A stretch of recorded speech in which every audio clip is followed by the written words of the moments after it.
குட்டி என்ன நம்ம ஏன் இங்க உட்கார வச்சிருக்கோம்னு பாத்தீங்கன்னா நாளைக்கு மேடம்க்கு ஸ்கூலு. ஸோ அவளுக்கு என்னென்னலாம் கொடுத்துட போறேன் அப்படின்றத இன்னைக்கு ஷார்ட்ஸ்ல பார்க்க போறோம். அவளுக்கே தெரியாத அவளுக்கு என்ன கலர் பேக் கொடுத்த போறேன்னு. நான் ஒண்ணு வாங்கினா என் தம்பி ஒண்ணு வாங்கினா, அதாவது அவன் மாமா ஒண்ணு வாங்கினான்.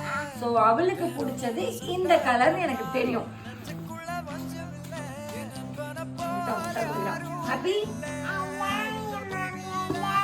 இது சத்தியமா நான் வாங்கலாம், அவன் தான் வாங்கினான். அவனுக்கு இந்த லவ் யூ சொல்லு, அவனுக்கு இந்த கிஸ் கொடு, சரியா?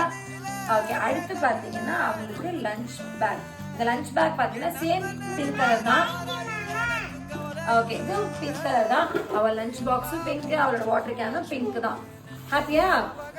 நான் ஒன்னே ஒன்று மட்டும் வாங்கணும்னு நினைச்சேன், ரேபிட். அதுவும் வந்து அவன் தான் வாங்கி கொடுத்தான். இதுவும் அவன் தான் வாங்கி கொடுத்தான். ஆமா, நான் எனக்கு ஆசையா நான் பிடிச்சி வாங்கினது இதுதான். பட் அதுவே வந்து பிங்க் கலர் வந்துச்சு. இந்த 4 கண்டிப்பா கம்பல்சரி கொடுத்துடணும்ட்டாங்க. ஸோ நான் வாங்கி கொடுத்தேன்.